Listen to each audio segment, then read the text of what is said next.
Kıbrıs'ın Sesi TV 2020'den mutlu günler sevgili izleyenler. Diyalog Medya Genel Yayın Yönetmenimiz Sayın Reşat Akar'la birlikte Gündem Özel programında sizlerleyiz. Yeni bir haftaya başlıyoruz. Gündem oldukça yoğun. Meclis Genel Kurulu toplandı. Gündemde Sedat Peker'in iddiaları da vardı. Kim ne dedi dinleyeceğiz. Cumhurbaşkanı Ersin Tatar'ın yapmış olduğu açıklamalar da var.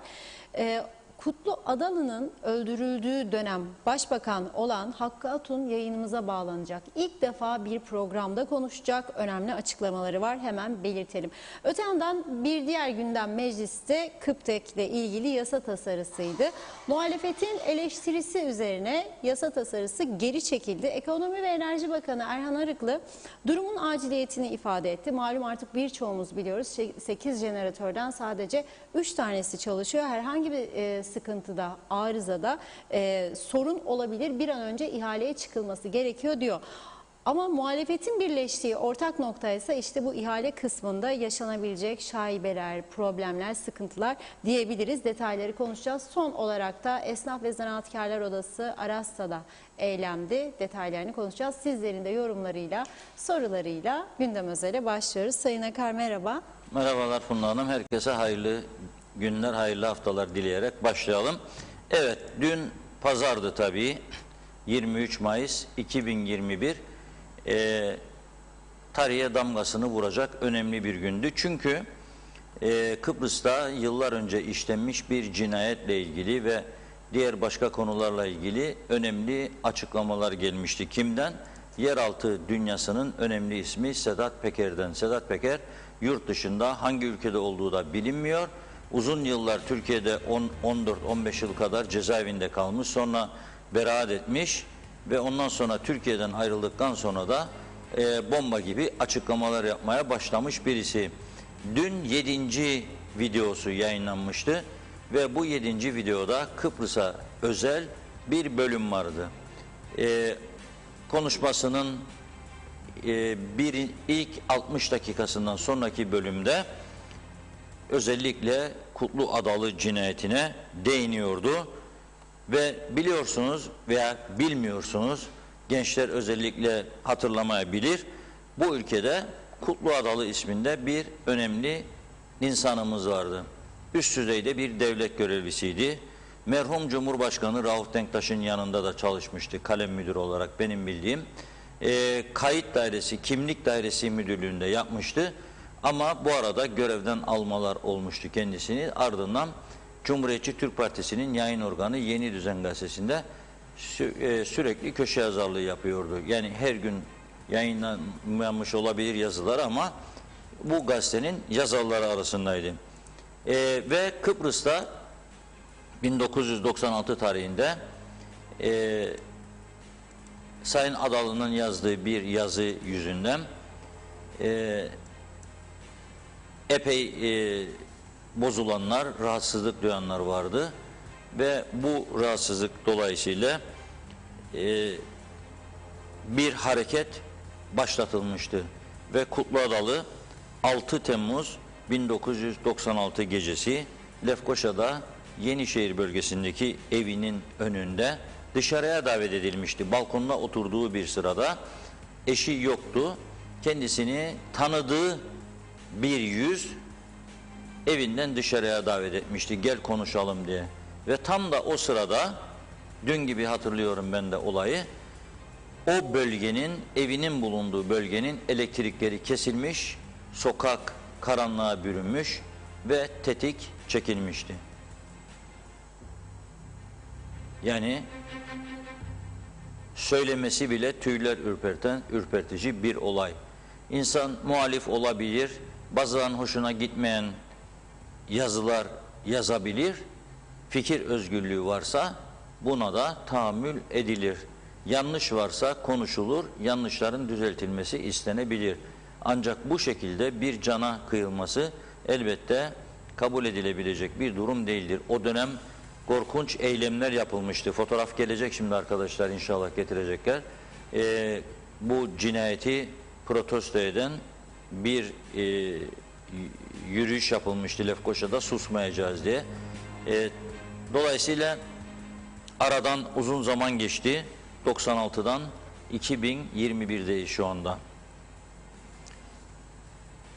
Tabii bu olayın öncesinde 14 Mart 1996 tarihinde St. Barnabas baskını olmuştu Kıbrıs'ta. St. Barnabas çok değerli ikonların muhafaza edildiği bir kilise manastır, Salamis Bay yakınlarında, Gazimaus'a yakın bir yerde. Maskeli ve silahlı 15 kadar kişi bir baskın düzenlemişti St. Barnabas'a. 3 tane koruyucu bekçiyi orada bir odaya tıkamışlar, ağızlarını bağlamışlar ve yaklaşık 4 saat orada o şekilde onları tuttuktan sonra yapacaklarını yapmışlar, alacaklarını almışlar. Sonra onları serbest bırakıp gitmişlerdi. Kutluadalı da bu St. Barnabas baskını üzerinde oldukça kapsamlı bir şekilde durmuştu. Şimdi bu yaşanan acı gerçekten sonra, yıllar sonra yeraltı dünyasının dediğim gibi önemli ismi Sedat Peker yayınladığı 7. videoda bu cinayetle ilgili önemli iddialar öne sürdü. Şöyle diyor, bir bölümünü okuyorum. Biz o zamanlar Korkut Eken, Mehmet Ağar hep beraberiz. Korkut abinin odası Mehmet Ağar'ın odasının yanında. Genciz, vatanseveriz. İşte şu PKK'ya yardım ediyor ama genelde bana iş adamlarını yönlendiriyorlar. Faili meçhullerden ziyade diyor. Bana dedi ki Kıbrıs'ta bir adam var. Evet abi dedim. Bu Kıbrıs'ı Rumlara satmak istiyor. Sanki yetkisi varmış gibi Rum'a satsın. Hep öyle oluyor bu işler. Bu adama dikkat edin, satmak istiyor memleketi. Dedi ki 2 tane profesyonel ver. 2 profesyonel silahlı tetikçi istiyor yani kendisine. Kendi öz kardeşimi vereceğim sana dedim ki iş gizli kalsın. Atilla Peker'i dedim. Çok iyidir bu işte. Uzmandır. Sokaklardan yetişme dedim. Türk Hava Yolları uçak biletlerini, hard disklerini atmıyor. Biletlerden bakabilirler diyor. Yani kardeşi Kıbrıs'a Kutluadalı cinayeti için görevlendirdiği kardeşinde hem biletler duruyor diyor, hem de bu olayla ilgili hard diskler duruyor diyor. Biletlerden bakabilirler diyor. Korkut Eken, Atilla Yıldırım bu cinayetten ne kadar önce gittiler. Ancak Yüce Allah o insanın kanını bize nasip etmedi diyor. Yani bizim tetiği çekmemize izin vermedi diyor. Aradan zaman geçti, döndüler. 3-4 gün sonra denk gelinemedi. Korkut abiyle konuştuk dedi. Tekrardan gideceğiz. Sonra orada bunlara bağlı olan başka bir ekip öldürülmüş. Karşılaştık. Başka bir ekip öldürmüş diyor Kutluadalı'yı. Karşılaştık Korkut abiyle. Halloldu o iş demiş kendisine. Öldürsek öldürdük derdim. Yani biz öldürseydik öldürdük derdim diyor Sedat Peker. Çünkü zaman aşımına girdi. Allah'a, Kur'an'a yemin olsun böyle oldu diyor. Yemin ediyor. Ve Sedat Peker'in bu açıklamasından saatler sonra kardeşi Atilla Peker Muğla'nın Fethiye ilçesinde Emniyet Müdürlüğü ekipleri tarafından gözaltına alındı.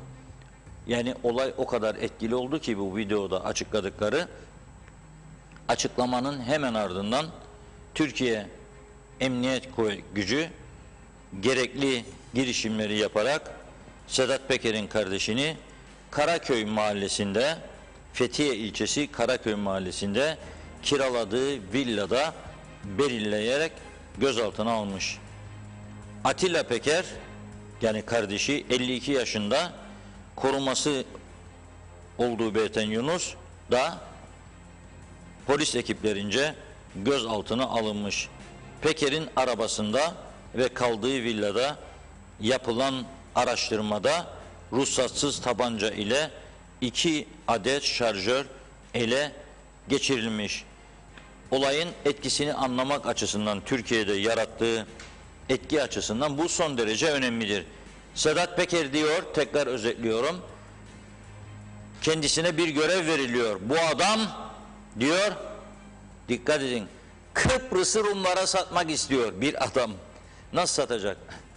Ve onu diyor kaldırmak lazım ortadan diyorlar. Vatan millet kesimi. O da diyor ki en güvenilir isim diyor milliyetçi olduğu için. Tamam diyor bu bir vatani görevdir diyor. En güvenilir isim kardeşim dedim diyor. Ve bu kardeşini görevlendiriyor. Atilla Peker'i. Uçak biletleri duruyor diyor. Hard diskler duruyor diyor görevle ilgili. Onlar Kıbrıs'a geliyor fakat sonradan değiştiriyorlar. Ama tabii bu açıklaması sırasında dikkat çeken bir husus daha var. Ben 2-3 kez izledim videoyu. Diyor ki hiç de öyle değil diyor. Bu adam devletin hizmetlerinde bulunmuş diyor. İşte ben az önce söylediğim gibi Kutlu abi ben çok yakın tanıyordum. Aynı mahallede bulundum kendisiyle. Ve özellikle kimlik dairesi müdürü olduğu yıllarda kendisini birkaç kez dairesinde de ziyaret etmiştim. Evine birkaç kez girdim aynı mahallede bulunmamız nedeniyle. Eşi İlkay Adalı Hanım biliyor bunları hatırlayacak. Evine girdiğim zaman korkunç bir arşivi vardı evinde. Gazete, kitap okumaya son derece meraklıydı. Ailesi gezmeye çıktığında bile o evde tek başına kalır. İstediği gazeteleri okur, kitapları okurdu. Kültürlü bir insandı. Bugün eşini bağlamak istedik bu programa. Fakat haklı gerekçelerini söyledi bize. Dolayısıyla biz de onu anlayışla karşıladık. Başka bir programda inşallah kendisiyle konuşuruz. Aradan yıllar geçti ama ailenin acısı dinmedi. Bir de tabii ki korku var üstlerinde. O korkuyu da atamadılar. Atmak da kolay değildir. Devletin etkili bir koruması olduğunu, güvence altında olduklarını hissetmek isterler elbette.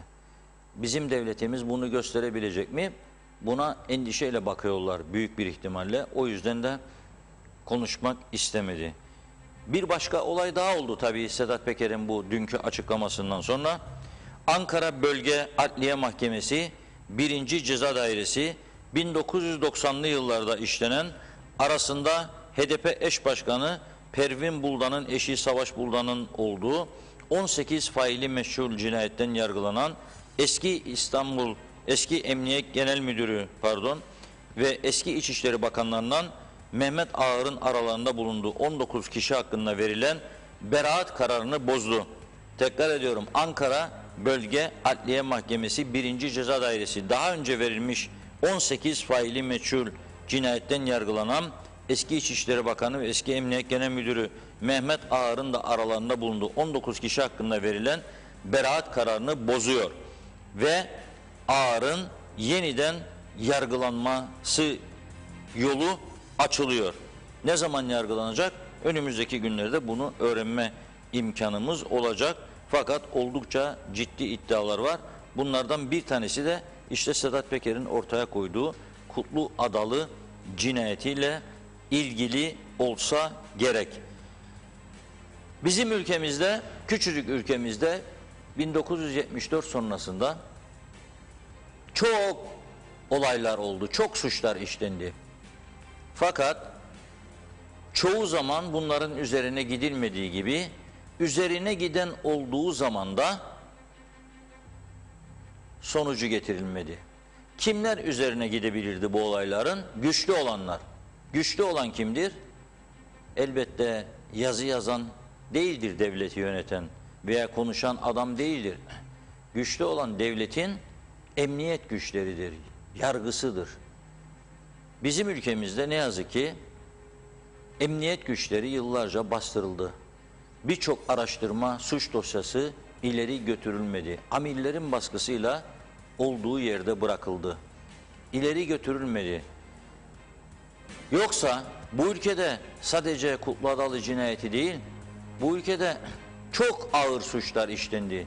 Mesela bir tanesi 80'li yıllarda Gazi Mausa Limanı üzerinden transit olarak Asala terör örgütüne silah sevkiyatı yapılıyordu. Düşünebiliyor musunuz? Asala terör örgütü Türk diplomatlarını öldürüyordu o yıllarda. Yurt dışındaki büyük elçileri, konsolosları, maslahatgüzarları veyahut da ateşeleri öldürüyordu. Ve o Asala'ya silahların yavru vatandan üzerinden gittiğini hiç insan düşünebilir miydi? düşünemezdi değil mi? O arşivlerimizde duruyor o yıllar. Ama o dönem Kıbrıs'ta müthiş bir güvenlik kuvvetleri komutanı vardı. Merhum o dönemde tümgeneral, daha sonra orgenerallikten emekli olmuş Kemal Yavuz Paşa. Polis güvenlik kuvvetlerine bağlı olduğu için Kemal Yavuz Paşa polisi tam bir kontrol altına, denetim altına almış ve suç örgütlerinin üzerine gitmişti. Sonra o silah kaçakçılığını yürüten Vahe Köylühan isimli Ermeni Kıbrıs'tan kaçmayı başarmış ama o dönemde Kıbrıs'taydı. Ankara Esenboğa Havaalanı'na özel uçağıyla indiği zaman güvenlik güçleri tarafından yakalanmış ve tutuklanmıştı. Bunun gibi çok olay girdi tarihimize ancak sorgulanmalar sonuç getirmedi, yargıya taşınmadı ve suçlular cezalandırılmadı. Bakalım bu kez ne olacak? Umut var mıdır bizde? Bakın tekrar ediyorum, Türkiye'yi söyledim. 2 tane aynı anda bu videonun yayınlanmasından sonra ki videoya da Türkiye içinde yasak emri geldi, yasaklama kararı çıktı. Ama Cüneyt Özdemir bunu YouTube kanalında yayınladı bu videoyu, bu konuşmayı. Ama bu arada da 100 binlerce kişi izlemiş oldu açıklamalarını Sedat Peker'in. Dolayısıyla Türkiye makamları bunu bir ihbar kabul etti ve ilk etapta, çünkü orada bir iddia var. Adam diyor ki kardeşim diyor bu cinayeti işlemekle görevlendirildi. Ben diyor verdim bu emri ona diyor. Ve gitti Kıbrıs'a diyor. Ama yapamadan döndü diyor. Orada başka birileri yaptı bu işi diyor. O da hayattadır diyor kardeşim. İsterseniz görüşlerine başvurabilirsiniz. Türk Hava Yolları bileti Kıbrıs'a geldiğine dair ve hard diskler kendisinde muhafaza edilmektedir. Şimdi Türk makamları eminim ki bunları alıp inceleyecek, değerlendirecek ve gereğini yapacak. En önemli insan kardeşini verdi işte. Kardeşini ele verdi. Arkasından Türkiye'nin emniyet teşkilatında ve kabinelerinde çok önemli isim yapmış Mehmet Ağar gibi büyük bir isim hakkında daha önce verilen beraat kararı bozulmuş. Aynı gün içinde olur. Bugün siz Kıbrıs'tan ne beklerdiniz? Kuzey Kıbrıs'tan. Dün 2-3 tane kısa siyasi parti başkanlarının 3 tane muhalefet liderinin kısa açıklamalarını gördük. Ne beklerdiniz siz? Kıbrıs'ta yer yerinden oynaması lazım değil mi? Ben nelerin olduğunu az sonra sizlere aktaracağım. Ama bugün tarihe bir not düşmek adına o dönemin, arkadaşlarımı şimdi arıyor Sayın Hakkı Hatun'u, o dönemin 1996'da Kutlu Adalı'nın öldürüldüğü yıl Kuzey Kıbrıs Türk Cumhuriyeti'nin başbakanı olan Sayın Hakkı Hatun'la bir canlı telefon bağlantımız olacak şimdi. Hakkı Hatun Bey tabii ki hem başbakanlık hem meclis başkanlığı yapmış. Bu olayları yakinen takip etmiş, bilen önemli bir isimdir. Bugün kendisini aradım ve dedim ki Hakkı Bey, bildiğiniz, konuşmak istediğiniz, söyleyebileceğiniz ne varsa bunları konuşalım dedim. Çünkü neticede ortada bir cinayet vardır ve aradan yıllar da geçse bazı gerçeklerin, bilinmeyenlerin konuşulmasında fayda var dedim. Memnuniyetle kabul etti. Kendisine çok teşekkür ediyorum. Arkadaşlarımız hazır olduğu anda seslensinler. Hakkı Hatun Bey ile konuşmamıza başlayalım. Ama dediğim gibi Kutlu Adalı'nın eşi Sayın İlkay Adalı ile de konuştum bugün. Kendisi bazı gerekçelerini bana söyledi. Ona göre haklı gerekçeler, endişeleri var.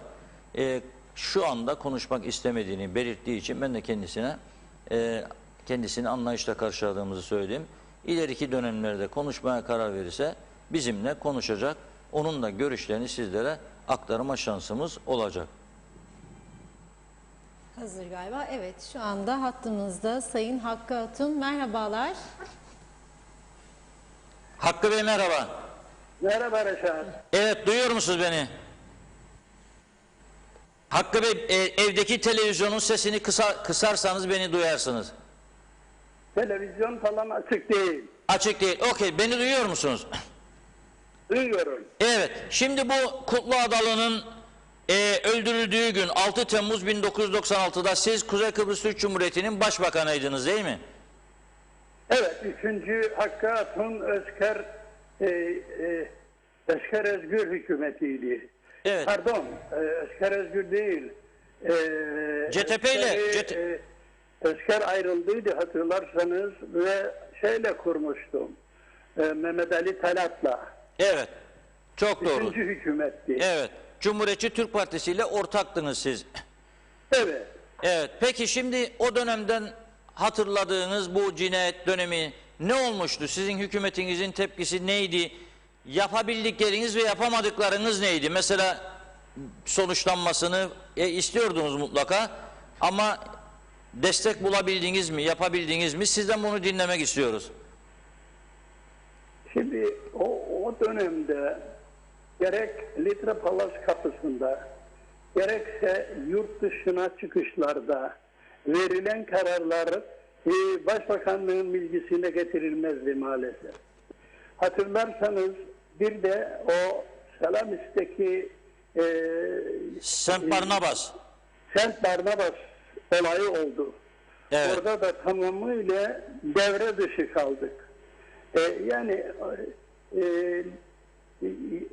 Başbakanlığa o dönemde bu konular bir nevi askeri kabul edilerek bize bilgi verilmezdi. Tamamıyla maalesef Kutlu'nun öldürülmesinde hiçbir bilgi sahibi olmadık ve olamadık.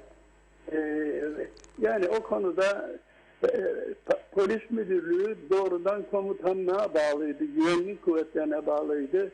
Atilla Sağ Bey'i zaman zaman aratırdık. Tabii talimatı komutanlıktan aldığı için bize tam olarak gerekli enformasyonu vermekten de kaçınırdı. Öyle anlıyoruz. Yani bize karşı örneğin bir talebe Doğu Akdeniz Üniversitesi'nde bir suç işledi. Onu yurt dışına gönderecekler. Özker Özgür devamlı bana baskı yapar. Ya Hakkı Bey bu çocuğu kurtarmamız lazım. Telefonda ya diyorum bu çocuğa sakın ellemeyin. Meğer çocuk dışarıya getirilmiş Mora'da bir gözlem evine. Ertesi sabah gönderildi. Ondan bile haberimiz olmadı.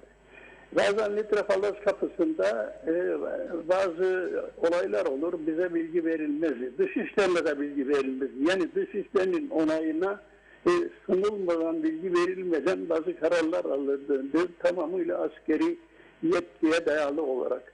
Dolayısıyla bu ölümlerde de tabii Türkiye'de o dönemde olan bu olayların galiba en kızgın dönemiydi. Ansızın Kıbrıs'a da bu olay sarktı ama hükümet tamamıyla bu işin dışında kalmıştı. Evet. Yani siz polis başbakan olduğunuz halde siz polisten bu konuda doğru dürüst bilgi alamadınız o zamanlar. Polis o zaman da bize hiçbir bilgi vermedi. Yani bu olay neydi, nasıldı hiçbir bilgi vermedi. Peki Mehmet Ali Talat Bey CTP Genel Başkanı ama Kutlu Bey de CTP'nin gazetesinde yazıyordu. Yani yoldaşıydı bir yerde. Mehmet Ali Talat Bey'in tepkisi ne oldu hatırlar mısınız o dönemde? Mehmet Ali'den ne olduydu? Yani bu Kutlu Adalı polis bize bilgi vermiyor. Bu şekilde tepkisi ne oldu polis bilgi vermeyince Yani ortak? ben geçmiş zamandır pek fazla bir şey hatırlamıyorum. Ama belki Mehmet Ali daha çok hatırlıyor.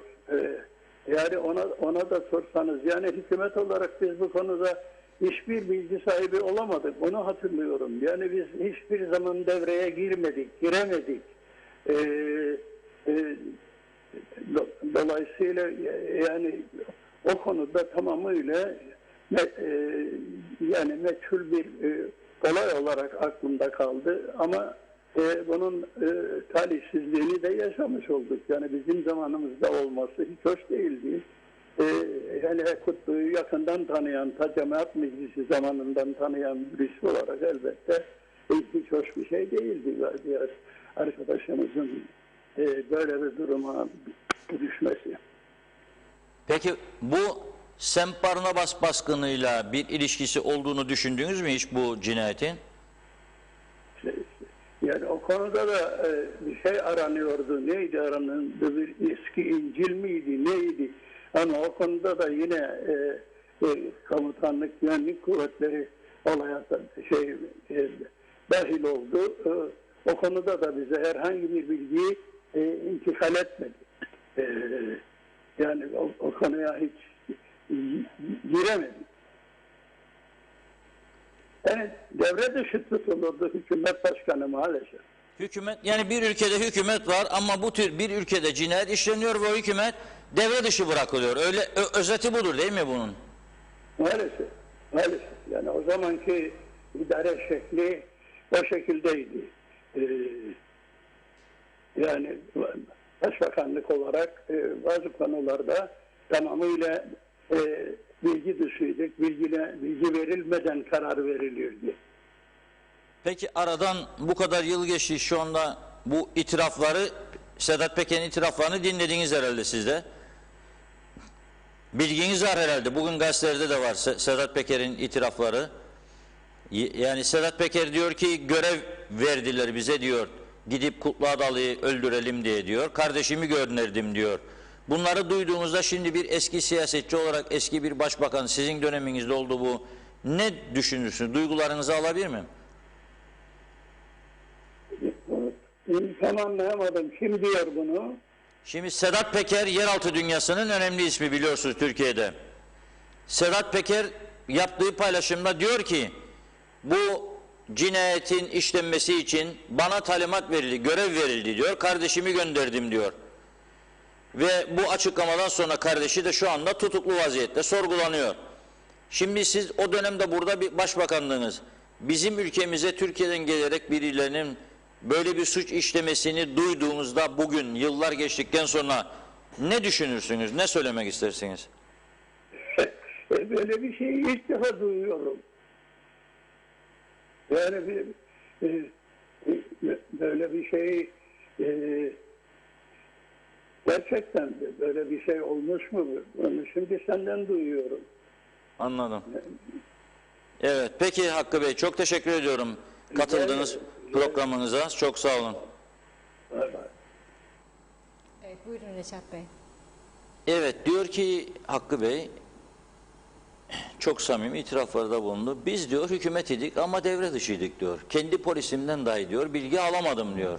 O dönemde olanlardan ne Sem Barnabas baskını ne Kutlu Adalı'nın öldürülmesi ve üstelik işin ilginç yanı Cumhuriyetçi Türk Partisi bu Kutlu Adalı'nın yazı yazdığı gazetenin bağlı olduğu parti hükümet ortağı o dönemde ve onun ortağı olduğu dönemde böylesi bir olay bu ülkede işlendi. Peki dün baktım ben az önce okuduğum gibi 2 tane konudan bahsettim Türkiye'de olanlar. Ben merak ediyordum ne olacak diye. Sabahleyin Kıbrıs'ta yer yerinden oynayacak dedim. Çünkü 2 tane iddia vardı. Birisi Sedat Peker, birisi uyuşturucu trafiği ile ilgili Kuzey Kıbrıs'ta üzerinden. Bugün açık söyleyeyim, hayal kırıklığı yaşadım Kıbrıs Türk siyasetinden bir kez daha.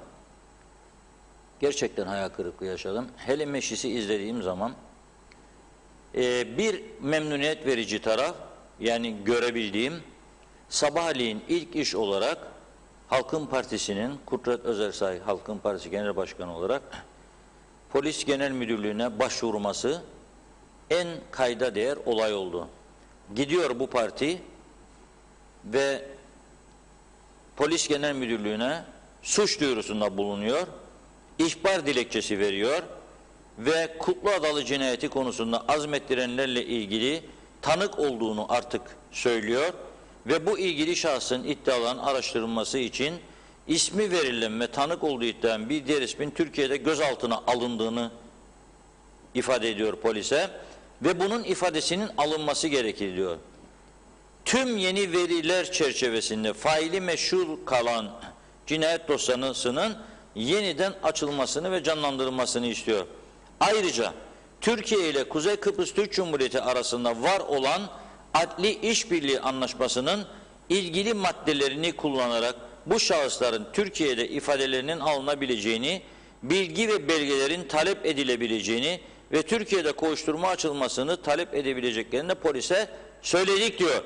Yani artık öyle bir anlaşma var Türkiye ile KKTC arasında, adli işbirliği anlaşması. Siz diyor oradan bu insanın ifadelerini aldırabilirsiniz, belgelerini de talep edebilirsiniz ve bu konuyu bu şekilde yürütebilirsiniz diyor.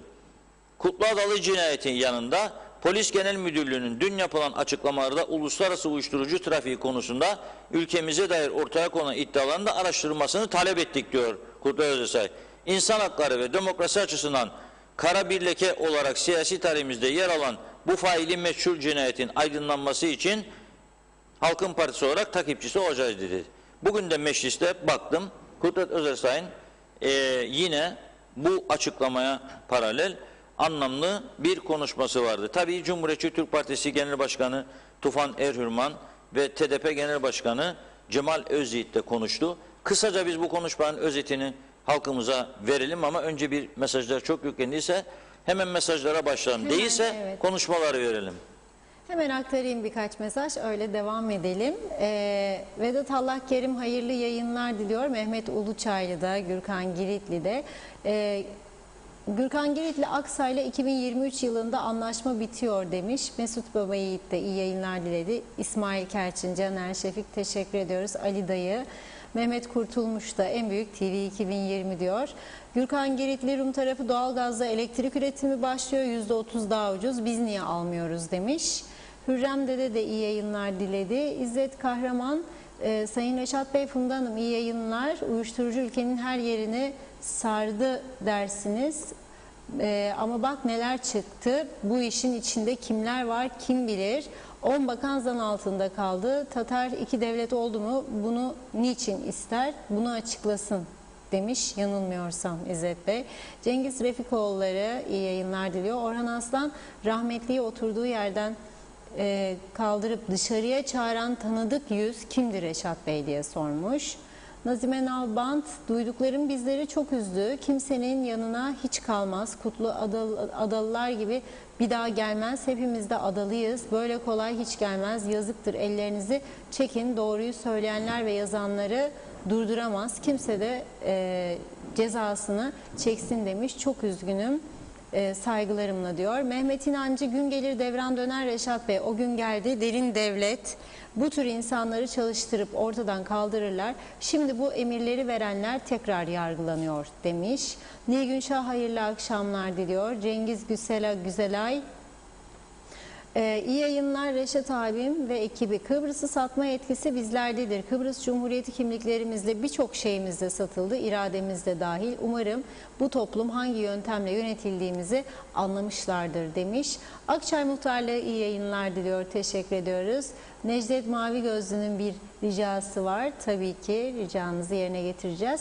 Sayar Eker, bizim devlet Kuzey Kıbrıs Türk Cumhuriyeti'nde siyasi yolsuzluktan arınmalıdır. Savcılar yürüsünler de korkmasınlar demiş.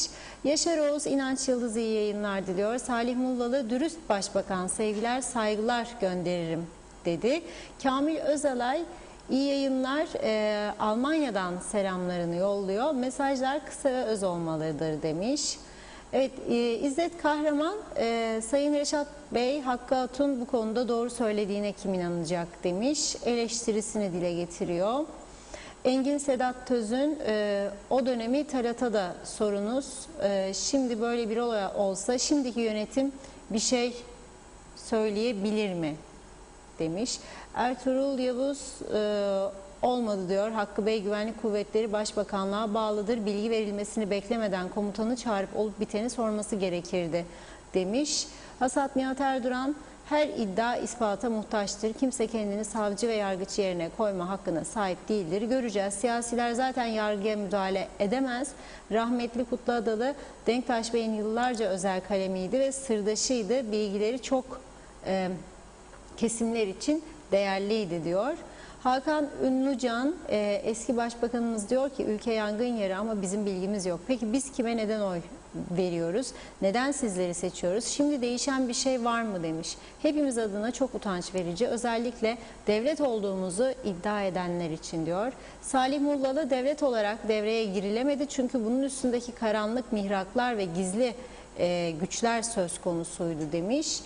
Ömer Bozkara vezirlerde neyin haberleri yoktu, sustular diyor, eleştiriyor. Mustafa Deveci hükümetin kendine hayrı yok demiş. Nazime Nalbant bunları yapanlar neden ağır suçlu olduğu halde hep örtbas ediliyor ve bunlar yapmaya devam ediyor.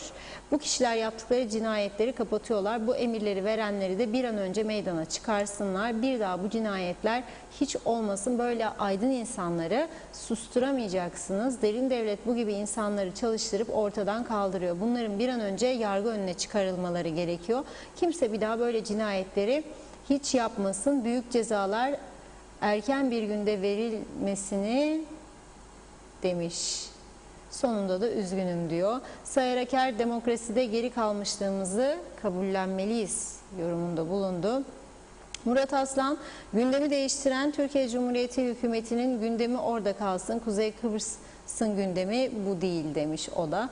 İzzet Kahraman, şimdi Tatar sormalıydı, iki devlet istemesinin nedeni bu mudur? Bunu açıklasın diyor. Zeki Yaman iyi yayınlar diledi. Mehmet İnancı, Adalı cinayetinde emri birileri vermiştir. İsimleri de belli. Yargılanıp müebbet hapse gönderilmeli. Adalı'nın mekanı cennet olsun demiş. Hüseyin Koltan, kolay gelsin. İyi yayınlar dilerim. Gerçek ve doğru haberin adresi. İyi ki varsınız TV 2020 çalışanları. Ataken Korer, Sedat Peker'in zamanındaki derin devletin karanlık yüzünü kendinden dinliyoruz. Ancak mevcutlar daha karanlık işlerin içinde. Onlardan aydınlık bekleyen gidip mum yaksın demiş. Evet, Atakan Şenyurt, Reşat Bey'e mesaj atmış, iletir misiniz diyor. İlettim, o da okuyor mesajları. Tema Yavaş, iyi yayınlar. Reşat Bey, yağmurlu Londra'dan selamlar. Açın o kapıları Reşat Bey, İngiltere'de gece gündüz yağmurlu, biz de gelelim Kıbrıs'a güneşi görelim demiş. Evet, mesajlara burada bir nokta koyuyorum. Bu arada telefon bağlantımız hazırmış Reşat Bey. Öncesinde görüntüler mi gelsin meclisten? Evet, önce Sayın Tufan Erhürman'ı bağlıyoruz. Evet. Hattımızda kendisi şu anda. Evet, Tufan Bey merhaba. Merhaba efendim, iyi yayınlar diliyorum. İyi yayınlar Reşat Bey. İyi günler hocam, nasılsınız? Sağ olun, teşekkür ederim. Sizler de iyisiniz. Sağ olun. Evet, meclisi izledik bugün gün boyunca. Tabii çok konu vardı. Başlangıç elektrik falan. Sonra da bu Sedat Peker'in açıklamalarına geldi konu. Siz de konuştunuz, Kudret Bey de konuştu, Cemal Bey de muhalefet olarak. Başbakan da polis de bu konuyu görüştüğünü söyledi. Cumhurbaşkanı da talimat vereceğini söyledi. Şimdi öncelikle bu Sedat Peker'in açıklamalarını siz nasıl karşıladınız? Size bunlar yabancı mıydı bu bilgiler, yoksa daha önceki elde edilen bilgilerle bunlar örtüşüyor mu? Önce bununla başlayalım. Ben şunu söyleyeyim Reşat Bey, tabii bu düzeyde bu konuya birinci elden muttali olan, yani birinci elden konuyla ilintili olduğunu söyleyen bir kişinin doğrudan doğruya böyle şu tarih, yani şu zamanda şu oldu, bu zamanda bu oldu, şu kişiler şunu söyledi, şunu yaptı şeklinde bir açıklama bugüne kadar yoktu biliyorsunuz. Yani esas bu soruşturma mecliste araştırma komitesi oluşturulduğu zaman da yoktu. Burada yapılan şey işte bana söylendi, ben kardeşimi önerdim, onun arkasından şu isimler şöyle yaptı, bilmem ne oldu şeklinde çok daha ayrıntılı ve böyle zaman içerisinde bir takvim içerisinde de bir şekilde ortaya konulan bir takım iddialar var. Bunlar tabii tamamen iddia. Yani biz bunları gerçek olarak kabul etme noktasında değiliz. İddia olduğunu biliyoruz, iddia yapıldı. Ama bu iddialar ciddiye alınması gereken iddialar. Çünkü birinci elden olaya tanıklık ettiğini ortaya koyan bir kişi tarafından gündeme getirildi bu iddialar. Bundan önce dosya açıkken, yani polis bu konuyu soruştururken veya mecliste araştırma komitesi kurulmuşken bu şekildeki iddialar yoktu. O yüzden zaten bugün mecliste de söyledim ben, yani daha önceki hükümetler döneminde neden bu konuda dosya ileriye götürülmedi diye sorular soruldu yer yer bir takım basın organlarında. Ama oralarda da şu vardı, o hükümetler döneminde bu tip yeni iddialar ortaya konulmuş değildi, bu kadar ayrıntılı iddialar. Şimdi bunlar ortaya konulmuş olduğuna göre zaten biz söylemesek de, çünkü bugün de mecliste söyledim, biliyorsunuz bizim ceza hukukumuza göre ne zaman aşımı süresi vardır ne de dosyanın ileriye götürülmesi için şikayetçi olma ya da suç duyurusunda bulunma diye bir mekanizma vardır. Zaten dosya açıktır ve bu dosya üzerinden bu tip iddialar ortaya çıktık sonra polisin bir biçimde devreye girip bunları dikkate alıp harekete geçmesi, kendiliğinden hareket etmesi gerekir. Bizim ceza hukukumuzda bunu gerektirir. O yüzden muhalefet partileri de bunun yapılması için çağrıda bulundular. Şimdi siz bir hukukçu olarak Evet. Türkiye'den Sedat Peker'in kardeşi gözaltına alındığına göre oradaki ifadelerin ve elde edilecek belgelerin, çünkü diyor bilet var diyor, Türk Hava Yolları bileti, hard diskleri var diyor. Evet, Kuzey Kıbrıs Türk Cumhuriyeti Polisi'nin bunları talep etme hak ve yetkisi var mıdır? Ederse alabilir mi? Tabii ki. Zaten Türkiye Cumhuriyeti ile Kuzey Kıbrıs Türk Cumhuriyeti arasında bu konuda bu konuyla ilgili imzalanmış bir uluslararası anlaşma var. Bu uluslararası anlaşma tam da bu konuları düzenler. Dolayısıyla oradan alınacak ifadeler doğrultusunda Kuzey Kıbrıs Türk Cumhuriyeti yetkili makamlarıyla Türkiye Cumhuriyeti yetkili makamlarının işbirliği yapması zaten o uluslararası anlaşmanın da gereğidir. Dolayısıyla bu uluslararası anlaşma ortadayken bu konuda hiçbir sorun yok. Peki siz bu konuyu Kudret Bey'in Halkın Partisi'nin yaptığı gibi polis nezdinde, savcılık nezdinde girişim yapmayı düşünüyor musunuz? Yoksa bu şekilde meclis konuşması... Hayır, biz zaten Cumhuriyetçi Türk Partisi olarak bugün mecliste de söylediğimiz gibi böyle bir girişime gerek olmaksızın zaten bizim ceza hukukumuz başka ülkelerinkinden farklı. Yani suç duyurusu, şikayet mekanizması falan filan gerekli değil. Böyle bir şeyle ilgili olarak polisin harekete geçmesi için kendiliğinden zaten yapması gereken bir şeydir. Bizim ceza hukukumuzun gereğidir bu. Dolayısıyla biz öyle bir girişimde bulunmayı düşünmedik. Öyle bir şeyi gündeme getirmedik. Kendiliğinden zaten olması gereken budur. Dolayısıyla yaptığımız çağrılarla zaten yapmanız gereken işi yapın çağrısıydı. Polis Genel Müdürlüğümüzde yaptığımız. Peki siz ana muhalefet lideri olarak Tufan Erhürman olarak Türkiye İçişleri Bakanı veya başka bir yetkiliyle doğrudan temasa geçip bilgi istemeyi düşünüyor musunuz? Böyle bir girişim var mı düşüncenizde? Yani bu yani iki devlet arasındaki ilişkiler iki devletin muadil makamları arasında biliyorsunuz Reşit abi yürütülür. Dolayısıyla bizim muadil makamımız Türkiye Cumhuriyeti İçişleri Bakanı nezdindeki muadil makamımız bizim İçişleri Bakanlığımızdır. Ama bizde zaten yargı ve polis Türkiye Cumhuriyeti'nden farklı olarak biliyorsunuz Adalet Bakanlığı yok bizde. Evet. Bizde polis de doğrudan doğruya İçişleri Bakanlığı'na falan bağlı değil. Ama bizim mekanizmalarımızda da Türkiye Cumhuriyeti ile hangi yetkili makamlarımızın irtibata geçmesi gerektiği zaten belli. Dolayısıyla bu makamların irtibata geçmesi lazım. Zaten bizim bunu mecliste gündeme getirmiş olmamızın sebebi de bu. Yani biz mecliste işte şov olsun ya da iş olsun diye yapmadık bu konuşmaları. Yetkili makamlara, gerek meclisteki hükümeti temsil eden yetkili makamlara, gerekse Polis Genel Müdürlüğümüze, Başsavcılığımıza ve Cumhurbaşkanlığına da bir çağrı yaptım ben bugün biliyorsunuz. O Cumhuriyet Güvenlik Kurulu meselesi ki anayasadaki temel bir organ bugüne kadar hiç çalıştırılmadı. Cumhurbaşkanlığı seçimi boyunca ben bunu hep dile getirdim. Cumhuriyet Güvenlik Kurulu'nun düzenli olarak toplanması gerekir Cumhurbaşkanı başkanlığında diye. Cumhurbaşkanlığının da bu kurulu toplaması lazım. O kurulun içerisinde Güvenlik Kuvvetleri Komutanı var, Polis Genel Müdürü var ve ilgili bakanlar da var. İç ve dış güvenlikten sorumludur. Dolayısıyla burada hem Cumhurbaşkanlığının hem hükümetin hem sonuç itibariyle polisin bu girişimleri Türkiye Cumhuriyeti makamları nezdinde yapması mümkün. Dolayısıyla muadil makamlar bunu yapar. Biz ana muhalefet olarak Türkiye Cumhuriyeti'nin bir bakanlığıyla doğrudan irtibata geçmeye kalkmamız usule uygun değil. Yani bu ancak bizim makamlarımız bunu yapmıyorsa bir tür siyasi faaliyet olarak bunu yapmak söz konusu ama doğru olan muadil makamların irtibat kurmasıdır. Peki bir soru daha sorayım. Çünkü yani CTP hakkında duymadım da ama merak ediyorum. Ben de herhalde vatandaşlar da.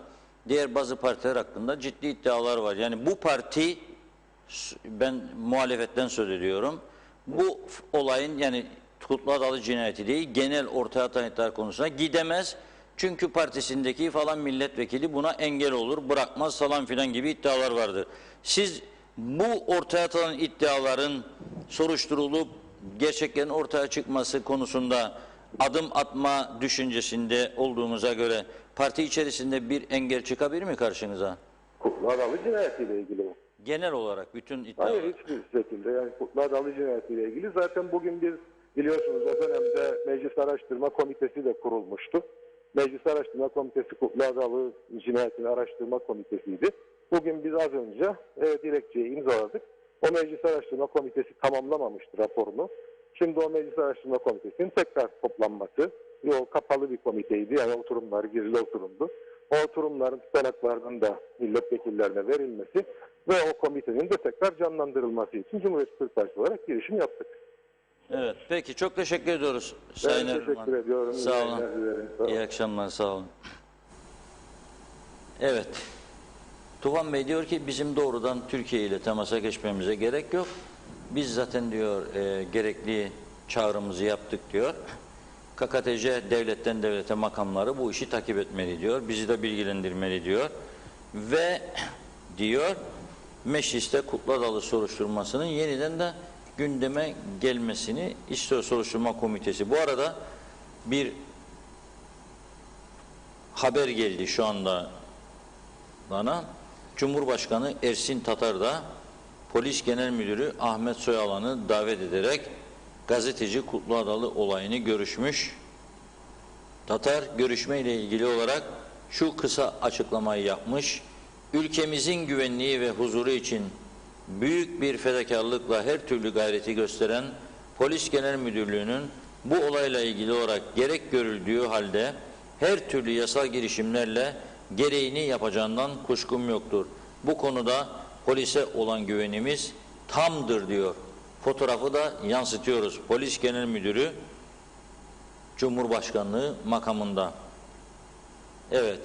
Gerekenin yapılmasını diyor. İnşallah, maşallah diyorum ben de yapılır. Gerçekler ortaya çıkar. Olabilir mi? Bana göre, benim şahsi görüşüm, Türkiye isterse olur. Türkiye bu işi geliştirirse, araştırma, sorgulama ve karar verirse bulsun yargılar. Yoksa bizim burada öyle bir siyasi iradenin olacağına pek ihtimal vermiyorum. Yani sıfır değil ama büyük, yüksek bir dereceyle ihtimal vermiyorum. Bugüne kadar çok ciddi olaylar oldu ülkemizde ama hiçbirisi neticelenmedi. Tam tersi, o olayların üstüne gidenleri cezalandırmak istediler. Bazı dönemlerde başarılı olan, bu adamı niye konuşturuyorsun yahu falan dediler. Yahut da buna niye yazdırıyorsun? Yahut da bu polisteki bu adamlar niye bu işin üstüne gidiyor? Sürün kendilerini başka yere. O sürülen adamlar da ne yaptı? Çıkardılar apoletleri, bıraktılar, emekli çıktılar. Erken emeklilik hakkı da vardı bir zaman. Kuzey Kıbrıs maalesef böyle. Bugün birçok yorum okudum. O yorumlarda diyor ki bazı vatandaşlar, işte biz bunun için Avrupa Birliği üyeliği istiyoruz. Çünkü bu düzende sonuç almak mümkün değil ama Avrupalı düzeyde bu tür olaylarda sonuç almak mümkündür düşüncesindedir vatandaşlar. Onu da söylemekte fayda var. Evet, bu arada Halkın Partisi Genel Başkanı Sayın Kudret Özersay da hattımızda. Kudret Bey. Merhaba, iyi yayınlar. Teşekkürler, hoş geldiniz. Merhabalar hocam, nasılsınız? Reşat Bey gene karamsar yorumlar yaparsınız. Ben size yardımcı olacağım, durumu toparlayacağım. İnşallah daha önceki girişimleriniz başarılı girişimler oldu ama sonuç. Oldu. Sonuç da oldu. Dahası da olması gerekir. O noktada hemfikiriz. Ama sonuç oldu. Evet. Yani hesap veremeyen memlekete bile, mahkeme önüne bile gelemedi. Memlekete gelmekten mahrumdur o. Onun da çektiği başka bir ceza var. Evet, ben programın başında sizi kutladım zaten söylediğimde. Dedim Tamam. Kutlu Adalı CTP'nin yayın organında yazdığı bir yazıdan dolayı veya yazılardan dolayı bir cinayete kurban gitti ama Halkın Partisi özellikle Kudret Özersay bu işin üstüne diğer partilerden daha fazla gitti. Sabah ilk iş polise başvurarak bu olayın soruşturulmasını, faillerinin ifadesini falan filan bütün yaptığınız Evet, yol da gösterdik. Evet. yol da gösterdiniz. Bunlara da değindim. Bugün mecliste de konuştunuz ama Evet. müsaade ederseniz arkadaşlarımdan rica ediyorum. Beni alsınlar dışarı. Zaten bana gerek yok. Bugün yakışıklı da değilim. Kravat falan yok. O mecliste Kudret Bey'in konuşması kısmını arkadaşlar bulacaklar şimdi getirecekler. Ben çok üzüldüm. Yani muhalefet de yok. Siz konuşuyorsunuz oradan. Türkiye sarsıldı dün. Cüneyt Özdemir yayın yaptı. Diyor ki 100.000 kişi izliyor diyor. Ya, ben de bir Kutlu izliyorum. Adalı cinayetinden söz ediyor. Bir takım olaylardan söz ediyor.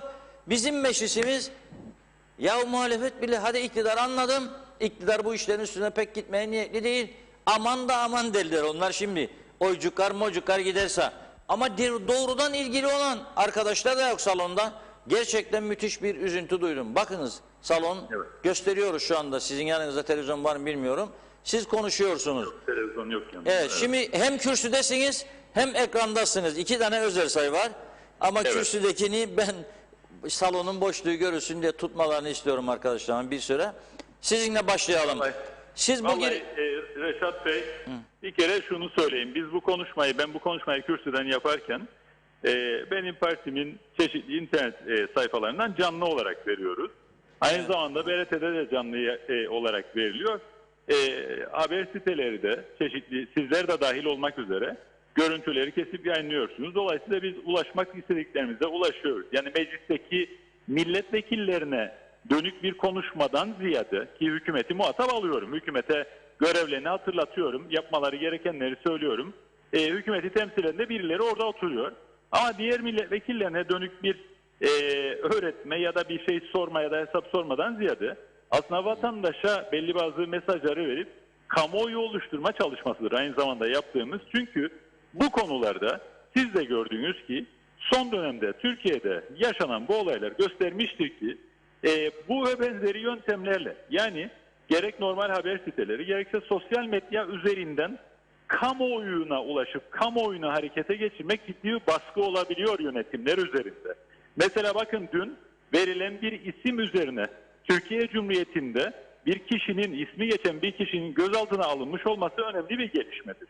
Yani eğer o kadar kişi izlememiş, o kadar üzerine gidilmemiş olsa acaba siyasal iktidar hareket edip de ilgili şahsı gözaltına alır mıydı sorusunu sormamız gerekir. Doğrudur. Onun dışında bir başka mahkeme kararıyla başka faili meçhul cinayetlerle ilgili olarak alınan bir kararın, beraat kararının bozulması yönünde bir karar çıktı İstinaf Mahkemesi'nden. Daha önce, birkaç gün önce çıkmış ama nedense dün açıklandı mesela. Şimdi ben Türkiye'nin kendi iç meselesi olan meselelere ilişkin bir şey söylemek istemem.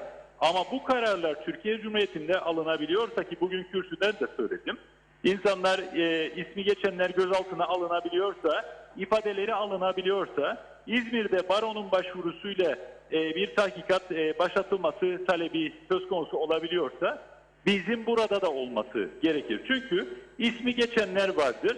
Gerek Kutlu Adalı cinayetiyle ilgili olarak, gerekse kara para ve uyuşturucu ile bağlantılı şekilde ismi geçenler kendileri açıklama yaptıkları gibi polis tarafından ifadeleri alınması gerekir.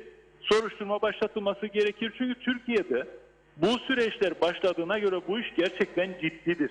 Zaten tarih, mekan, isim de verilerek bunlar ortaya konuluyorsa, ben bunu böyle duydum deyip ortaya atılan bir iddia değilse, ben oradaydım, ben duydum bizzat, benden istendi, bana söylendi, filana talimat verildi, şu tarihte verildi, burada verildi, bu kişiye verildi denildiğinde suçu azmettirenlerin, yani o cinayetin işlenmesi yönünde talimat verenlerin isimlerini veriyor demektir. Ve kendisinin bunu bizzat kendilerinden öğrendiği, kendisinde bir görgü tanığı olduğunu söyleyen birisi var orada. Ve bu isim sıradan böyle sokaktan geçen birisi değil. Hepimiz biliyoruz. Bu isim çeşitli vesilelerle devletle geçmişte ilişkisi olmuş, iç işleriyle, polis müdürlükleriyle, Türkiye'deki istihbaratla, şunla bununla ilişkisi olmuş bir kişi bunları söylüyorsa tabii ki bir ciddiye alıp incelemek gerekir. Bu demek değildir ki söylediği her şey doğrudur. Bu demek değildir ki söylediği şeyler doğrunun tamamıdır. Evet, nihayetinde ispatlanmadığı sürece bir iddiadır ama ciddiye alınması gereken iddialardır bunlar. Çünkü Türkiye'de şu anda bir kısmı ciddiye alınmış ve soruşturma süreçleri başlatılmıştır. Madem ki Türkiye ile adli yardımlaşma anlaşmamız var, madem ki daha önce örneğin Kutlu Adalı cinayetiyle ilgili olarak bu süreç başlandı ama tamamlanamadı, bu sabah biz de gidip Halkın Partisi olarak Polis Genel Müdürlüğü'ne açıkça dedik ki bu dosyayı durdurduysan geçmişte, kapattıysan yeniden aç ama durdurduysan da aktive et, tekrardan güncelle. Çünkü yeni bilgileri vardır, yeni isimler vardır, yeni ifadeler alman gerekir. Ve bu ifadeleri aldığında çok büyük bir ihtimalle, ki bağlantılı isimlerden bahsedilmiyor, talimatı kimin verdiği söyleniyor. Bu insanlar şu anda Türkiye'dedir.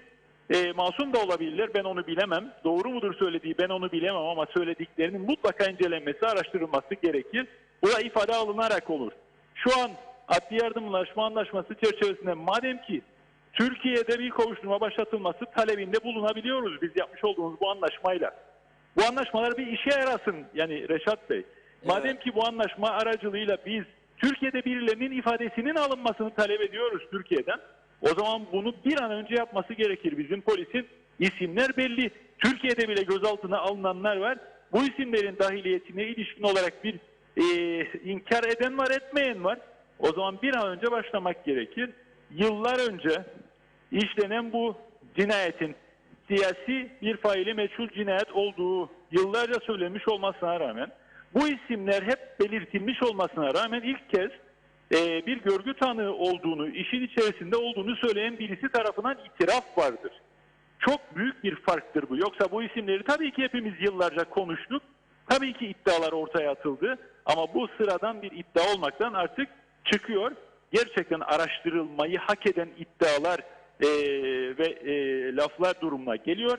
Bunların sonuçlandırılması gerekir. Neden? Çok özetle bu ülkede insan hakları ve demokrasi açısından gerçekten de Kutlu Adalı bir gazetecinin katledilmesi bir kara lekedir bizim alnımızda. Bu devletin itibarı açısından, ülkemizin itibarı açısından bunun temize çıkarılması, bunun suçlularının bulunup cezalandırılması sadece Adalı ailesine karşı insani bir görevimiz değil ama bu devlete gerçekten inanıyorsak bu devletin itibarı açısından da kendi itibarımız açısından da insan hakları ve demokrasi açısından yapılması gereken bir şeydir. Sadece bununla sınırlı değildir polise yaptığımız başvuru. Bunun yanında az önce de bahsettiğim gibi şuna da dikkat çektik. Ortada doğrudur yanlıştır bilemem. Ama uyuşturucuyla bağlantılı olarak bir takım iddialar yapılıyorsa işte tehditler, kasetler onlar bunlar. İsmi geçenlerden bir tanesi hayır bizim ilgimiz yoktur diye açıklama yaptı. Ve eminim polis eğer talep ederse herhalde ifade vermekten de çekinmez. Hayır bizim ilgimiz yoktur diye ifadesini verir. Ama diğer isim başka isimlerden bahsediliyor. Bu isimlerin ifadesinin alınması gerekir. Bu ülkenin de bir kenarından uyuşturucuyla bağlantılı ya da kara paranın aklanmasıyla bağlantılı olarak bir ilişkisi olduğu yıllardır söyleniyordu. Ama bu düzeyde madem ki bir iddia ortaya konuldu kesinlikle araştırılması gerekir onun da Adalı cinayetine ek olarak. Peki şimdi şunu sormak istiyorum. Siz daha önce de evet 2 defa hükümet ortağı olduğunuz, geri çekildiğiniz, bu yüzden de sizi eleştirenler de var. Görüyorum ben sosyal medyada da. Evet. Zaman zaman sizi tutarsızlıkla suçladılar. Niye bırakıp kaçtın dediler. Şudur budur. Fakat bazı olayların... Makam sevdalısı değildik de onun için herhalde. O kadar basit söyleyeyim. Artık böyle cevap vereceğim bundan sonra siyasette. Evet. Makam düşkün olsaydık kalırdık hükümette. Doğru. Bazı olayların da üstüne gittiğiniz bir gerçektir. Yani bundan kimse inkar edemez. Ciddi kimsenin bu kadar zaman üstüne gitmediği olayların üstüne de gittiğiniz olmuştur. Şimdi bu mevcut düzende yani bir koalisyon iktidarları döneminde bu tür olaylardan sonuç alınabileceğine inanıyor musunuz? 1. 2. Diyelim ki mesela Kutlu Adalı cinayeti konusu gerçekten tetiği çeken şahıs ortaya çıktı. Bu şahıs siz hukukçusunuz. Türkiye'de mi yargılanması lazım, burada mı yargılanması lazım? Şimdi suçun işlendiği yer ceza hukukunda en önemli prensiplerden birisidir. Suçun işlendiği yer mahkemesinin yetkili olması ceza hukukunun en temel prensiplerindendir. Ancak sadece orada yargılanır diye bir şey yoktur. Yarışan başka prensipler de vardır. Vatandaşlık bağı prensibi de vardır. Suçun niteliği meselesi de vardır. Yani organize olması vesaire. Ama şunu vurgulamak isterim. Bana bağlandığınızda siz başka bir şey söylüyordunuz. O haklılık payını ben de özellikle söylemek isterim. Kuzey Kıbrıs Türk Cumhuriyeti'nde bu konuları ciddiyetle ele almak, bazı suçların sorumlularının bulunması ve cezalandırılması açısından yeterlidir. Ciddiyseniz sonuç alabilirsiniz. Ülkenizde bağlantılı olan kısmında örneğin işte daha önce bahsettiğimiz bazı konularda yani mesela şeker sigortayla ilgili iddialarla ilgili olarak savcılık aşamasına kadar polis soruşturmasının tamamlanması sonuç alma noktasında önemliydi. eski başbakan konusunda sonuç alma noktasında onun da bir önemi var.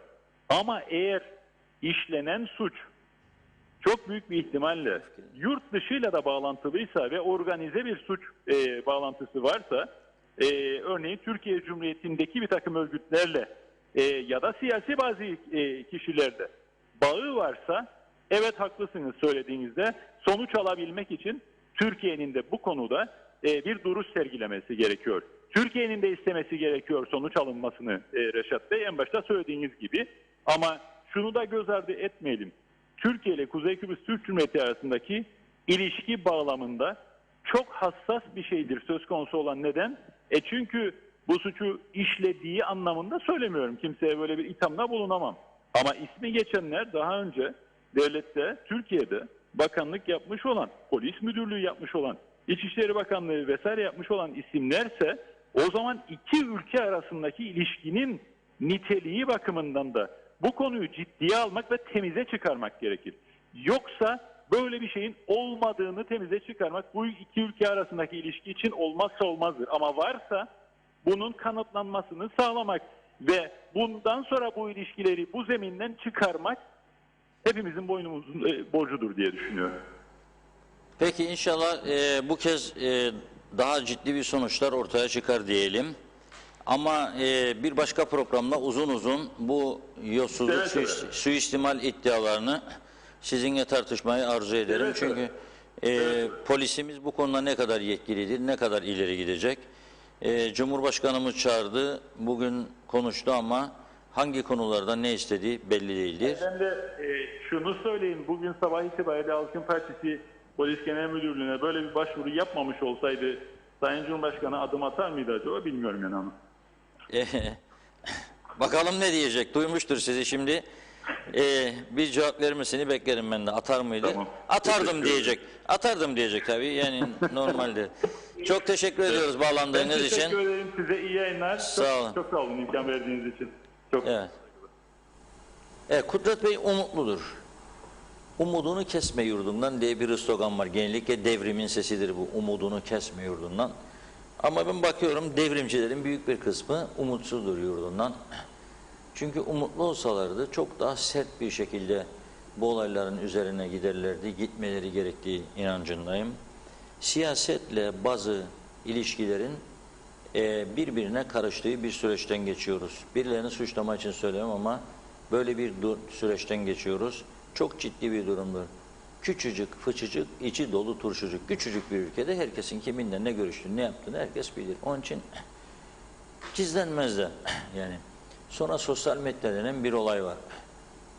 Sosyal medyada bir fotoğraf paylaşırsınız birisiyle.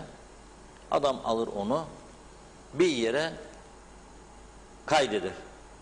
Siz silseniz de bunu bir süre sonra o kaydın adamın arşivinde durur.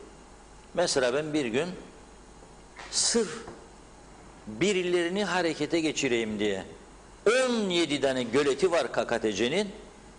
13 tanesi kurumuş diyor Tarım Bakanı dönemin.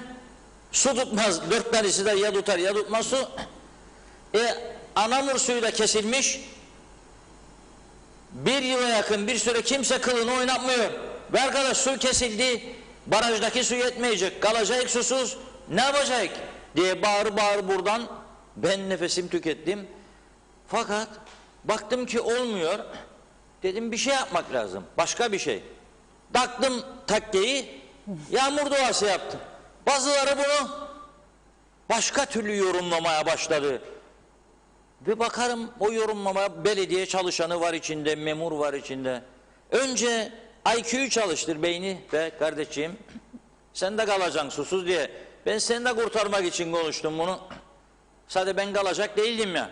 Ha bir de şu var, ben çocukluğumda tenekeyle su taşıyıp evime öyle yıkanmayı da, öyle ağız yıkamayı da öğrendim. Rahmetlik anam hayatta olsaydı, 2 ay önce kaybettim, anlatırdı size nasıl çamaşır yıkadığını, yemek pişirdiğini. 1 kilometre uzaktan tenekelerden su getirmeye alışmış bir ailenin çocukları. No problem. Ama şu gençler alışmadınız, evden açtığınızda çeşme akar, koy bahçeye 2 ton depo, koy damada 2 ton da aksın da istediğin saat yıkanasın, istediğin saat çamaşırı yıkayasın. O olmayacak. Ama bir de bu anlayışlar. Yani bu ülkede ben aslında siyaset yapanları eleştiririm de siyaset yapmak da çok zor bir işti. Bazen bir laf vardı. Ne İsa ne Musa derler, öyle bir durum da vardı. Yani onun için bu tavır bu toplumda böyle giderse o zaman ileride temiz siyasetçi bulmak çok daha zorlaşacak bu ülkede. Diyecekler ki zaten o yaptı, o yaptı, o yaptı. Bir şey oldu mu? Yok. Hadi ben de. Nitekim daha önceki soruşturmalarda bu laf kullanıldı. Mahkemeye yansıdı bu laf. Demiş ki birisi, bakmış eşine, demiş nedir bunlar demiş. Neyse o. Ya duyulursa, kim bir şey oldu bugüne kadar duyuldu da.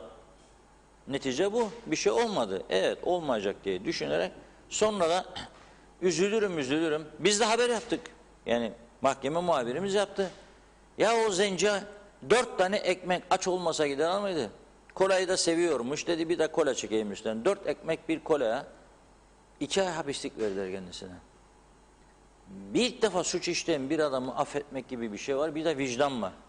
Yasamız buna el vermez herhalde ki yargıç 2 ay hapislik verdi. Hem de diğerlerine caydırıcı olsun diye. Ama milyonlarca vurgunlar, yolsuzluk iddiaları var iken bu ülkede ve hiçbiri hakkında bir soruşturma veya başlatılan soruşturma tamamlanmamışken nasıl olur ya? O da biz bunu okumak zorunda ve yazmak zorunda kalıyoruz. 4 tane ekmek için 2 ay hapis ya. Açtır da ekmek için. Kaçakmış da memlekette. Kaçak bir adamı ortaya çıkaramayan sen bir avuçluk memlekette alıp onu gemiye veya uçağa koyup memleketine göndermeyen sen uçak biletine verecek paramız yok diyorlarmış. Bu gibi durumlarda. Öyle mi? Öyleyse o zaman doldurun bunun içine. 100.000 kişi daha gelsin. Ne olacak sonu? Bu ülkenin. Uçak biletine para bulacaksın. Devletin bunun için bütçesi olacak. Örtülü ödeneği hala da bu kadar ağır bir ekonomik krizde kaldırmayan bir yönetim anlayışı işte budur sonuç. O 4 ekmeği çalmak zorunda kalan karnını doyursun diye insanı hapse gönderecek. Ama büyük olaylar da örtbas edilecek, gidecek. Bu durum maalesef bu noktada. Evet, buyurun size geçelim. Kaldığım yerden devam edeyim ben de mesajlara. Okan Baysan'da kalmıştık. Kuralların, kanunların uygulanmadığı yerlerde bireyler güçlü olur ve faili meçhul cinayetleri, organize suçları işlemek kolay olur. Özendiğimiz medeni ülkelerde devlet güçlü olduğu için diyor, kanunlara herkes saygı gösterir. Evet, Mutlu Demirdelen ülkeyi eleştirdi. Sabah Kuzey Kıbrıs Türk Cumhuriyeti medyasının büyük çoğunluğu bu vahşet habere sırtını döndü. Cumhurbaşkanı, Başbakan ve tüm vekiller gür sesle kınama yayınlayacak yürekte olsalardı keşke demiş. Salih Mullalı hiç kimse söylemesin. Güvenlik kuvvetleri Başbakanlığa bağlı diye, çünkü asker idareyi hiç takmaz diyor. Evet, Mutlu Demirdelen Sedat Peker iddia değil, itiraf etti. Ve devlet kanalının da bu habere sansür koyduğunu söylüyor. Olayı değersiz eleştirmiş. Hasan Nihat Erduran, Tufan Hoca hukukçu, haklı, doğru izah etti. Konu kapanmadı zaten, yeni bilgi bulgu varsa dosya tekamül edecektir diyor. Nazime Nalbant, sizleri zevkle dinlerim, mutlu akşamlar. Yolunuz daima açık, başarılarınızın devamını dilerim. Açılmalarımız çok şükür oldu. Bir daha bu kapanmalar inşallah olmaz.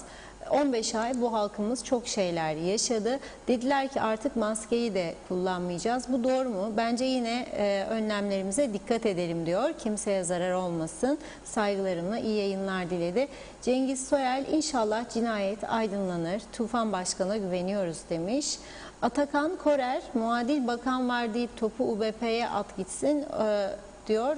Olmaz. İş Türkiye'deki karanlıkçıların mevcutlarla bağ sağlamsa olmaz. Bu işler böyledir zaten. Gücümüz yok. Neyimizle baskı yapacağız demiş. Hasan Nihat Erduran, hukukçular profesyoneldir. Duygusallık olmaz. Hukuk evrenseldir.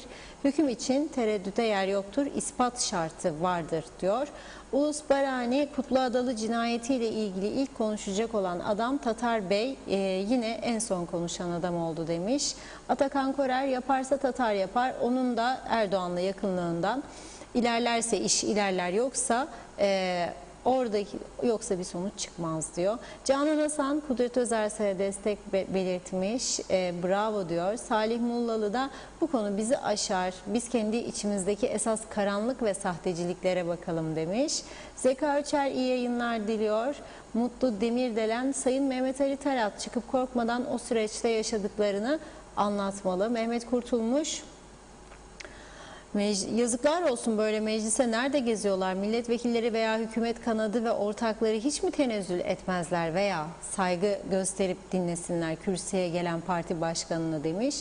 Hasan Nihat Erduran hukukçu olmak önemli, hoca haklı, yeni duruma göre ifadeler alınmalıdır diyor. Fatih Aztekin de iyi yayınlar diledi. Mustafa Özcan da teşekkür ediyoruz.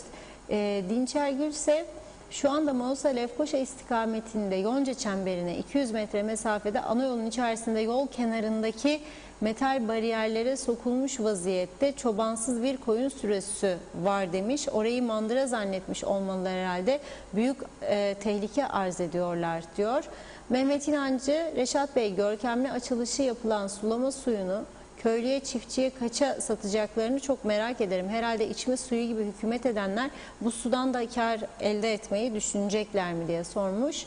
Mehmet Kurtulmuş, çok iyi hatırlıyorum. Çeşmede teneke kavgası yapardık. Hangimiz öne geçip dolduralım diye 1974'ten evvel demiş. Salih Mullalı, bizim gücümüz ekmek çalana ancak uygulanır. Daha büyük suçlulara değil diyor. Duygu Zengin iyi yayınlar diledi. Teşekkür ediyoruz.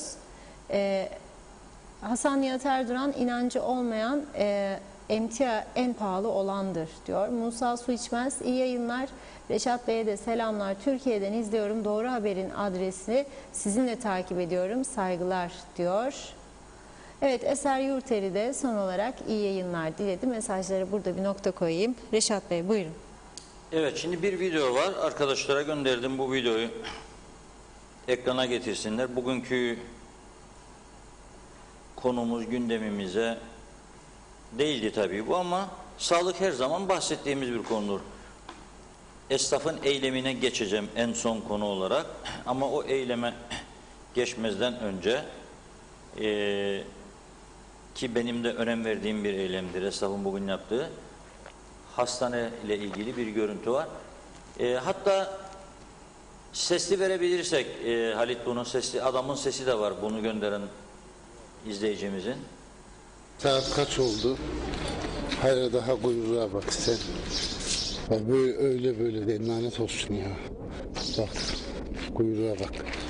Ta düşün, insanların ta kuyruk sıralar ta nerede? Ta nereye kadar geliyor? Rezilliğe bak. İyice izle. Yani gerçekten de ayıptır.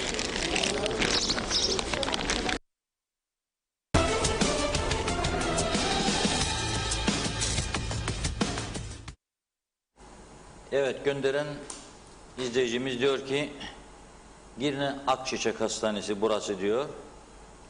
Kayıt sırası, kayıt yapmak için, yani muayene olabilmek için Normal yani. Aşı veya 11'de bir şey girebildik değil. diyor içeriye diyor. Dışarıda kuyruklarda sabah gittik erkenden diyor. Ama demişler ki sıra numarası kalmamış. Son derece üzücü bir durum. Bir başka fotoğraflar geliyor şimdi. Geçen hafta bahsetmiştik. Kurucu Cumhurbaşkanı'nın anıt mezarındaki çevre kirliliği, pislikler, atıklar. Sonra da neden bahsetmiştik? Mücahitler Derneği ve Mine Gürses Hanım'ın paylaşımından sonra orasının temizlendiğini söylemiştik. Ama bugün geldi bu fotoğraflar. O fotoğraflarla ilgili bilgiyi de gönderen vatandaşımızın bilgisini şimdi sizlerle paylaşmak istiyorum. Çünkü son derece önemli.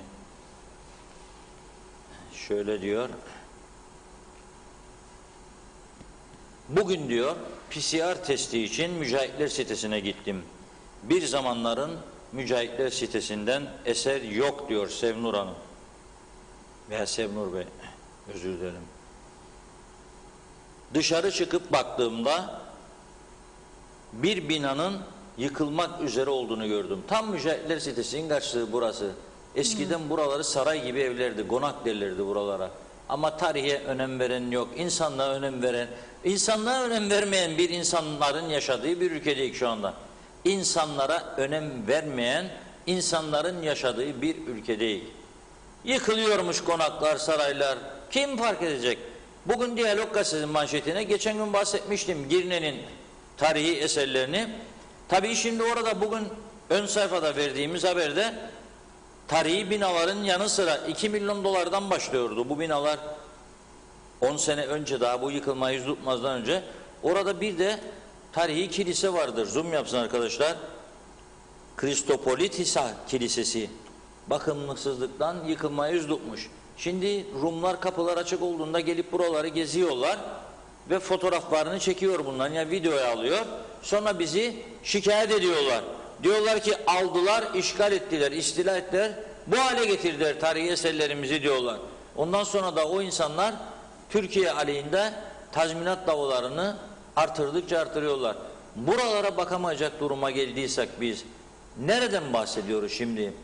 15 tane siyasi parti varmış, 50 milletvekili varmış, 10 bakan varmış, başbakan varmış, cumhurbaşkanı varmış, meclis başkanı, başkan yardımcısı varmış, ombudsman varmış, sayıştay varmış, savcılık varmış, mahkeme varmış, efendime söyleyeyim yüzlerce müsteşar müdür varmış, yüzlerce müşavir varmış, yüzlerce kalem müdürü, danışan, danışmayan varmış, onlarca temsilcilik varmış, milyonlar gidermiş, harcanırmış.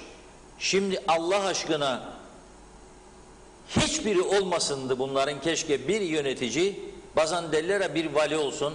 Gerçekten ben de düşünürüm bunu ama beni demokrasi düşmanı ilan etmesinler diye içimde tutarım. Ne valisi ya, ne belediye başkanı, bir muhtar idare edebilir bunları, bütün bu ülkeciyi. Zor bir iş değil. Para ayıracak da yapacak. Bak bir muhtar çıktı, Rauf Denktaş'ın anıt mezarını devlet perişan ederken bir muhtar çıktı köyüne, Rauf Denktaş meydanı yapıyor. Her şeyiyle, büstüyle, parkıyla, kültür salonlarıyla. Bir muhtar Akçay'da. Ve bunlara bak sen, devlet yönetimiymiş, da oymuş, da sorumlu kimmiş? Yok Çevre Bakanlığıymış ama bu çevreye girmeyebilirmiş, turizme girebilirmiş, turizme yok eski eserlere girebilirmiş, o da bilmem nereye girebilirmiş. Herkes bize katakulli okuyor. Mecliste de bugün baktım, işte gösterdim biraz önce, Kudret Özersay konuşuyor, Kutlu Adalı cinayeti, ilgili olması gereken arkadaşlar da yok orada. Yani CTP'nin milletvekilleri de yok. Ki onların yazarıydı. Yok. Yani o heyecan falan kalmamış memleketime. Şimdi diyor ki vatandaş olarak çok üzgünüm diyor. Lefkoşa'yı pislik aldı götürdü, kuru otlar her tarafı sardı, sinekler de başladı. Siz bir dün geleydiniz benim çalıştığım odaya, sanayi bölgesi. Cumartesi geleydiniz. Kaç hafta cumartesi gazete çıkmayacak pazar günü diye tatil yaptık. Ama şimdi sıcaklık yükseldi. Pencereyi açıyorsun, hava girsin diye, temiz hava, hep de klima olmaz ya. Başlıyor sinekler içeriye. Kahve yapıyorsun, kahve bardağının üstünde sinek geziyor. Hadi iç bakalım içebilirsen. Korona morona, kara sinek. Evet, şöyle diyor, her yere belediyelere ayrıldı. Herkes kendi bölgesinden sorumlu. Lefkoşa içinde biraz daha her mahalleye bir belediye binası yapalım diyor. Herkes kendi mahallesinden sorumlu olsun. Bence de her mahalleye bir bakanlık yapmak lazım. Bak önce bir bakanlık olsun her mahallede. Mesela Çağlayan bölgesi bakanı. Onunla bir makam arabası olsun, şoförü olsun. Bakanın da danışmanları olsun. Bir 10 kişi temizlikten sorumlu danışman.